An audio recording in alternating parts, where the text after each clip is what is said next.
Ayaz baba. Ho, Biz ertekler dünyasına düştük mü? ova gıydım.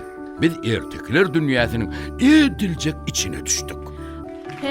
Şeyle mi Ayaz baba? Ovala gıydım. Ayaz baba, Hmm.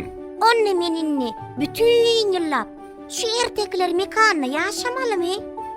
Vay, hova sıçancık. Seni minni bu yıl bu bereketli mekana ırsal devlet, ağdı birlik, sağlık, şaatlık paylap, bütün bir yıllap şu yerde yaşardım. Ötüşlerden ötüşlere yetilsin, geltedi şolu olsun adamın. İyi kucak kucak balıt getirsin, geltedi şolu olsun adamın.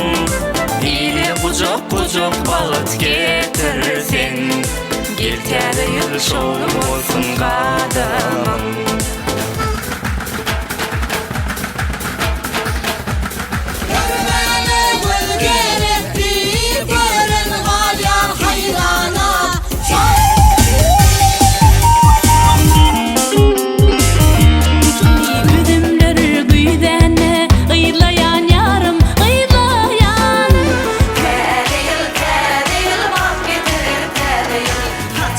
Basına ardu dile deli. Bahtiyar vatanımda parahatlık dileyeli.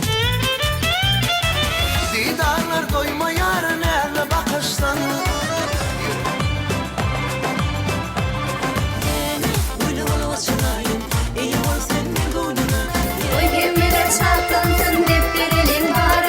Gülümün düştü var yarım tay bolay bana.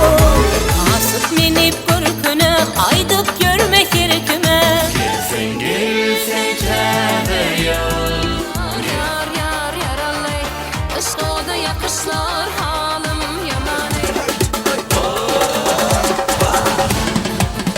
Hayır hayır haynenim, başkalarının varlığı ise.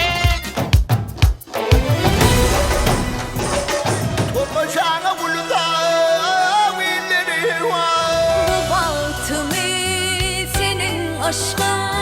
Hoş geldin tereyin bebek illere. Yapraklar yani minetini süydüm bir. Olur yani. Sen ben söylüyorum. Cadana onun beri paşanla. Hayra kuşlar uçanlar, akşamak yıldılar.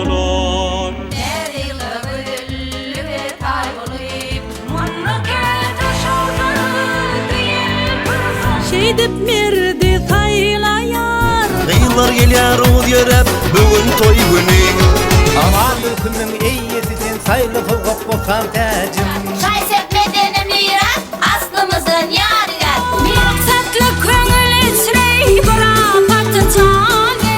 Bir kımalıp çıgarı bağrım bir ettim yedidim.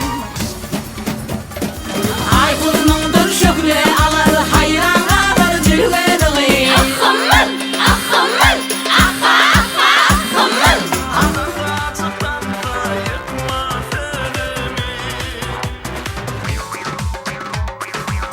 Var ahur femeyelim yanar halime. Aplava, aplava, aha aha aplava. Bir taraf Türkmenistan, değil kutlu olsun. Her çağda Sen için dünyada varım konoyino. Sençe yok, sençe yok, işte bari sençe yok. Kayda neye çekildin var? Ne hemen? Biri duşurunu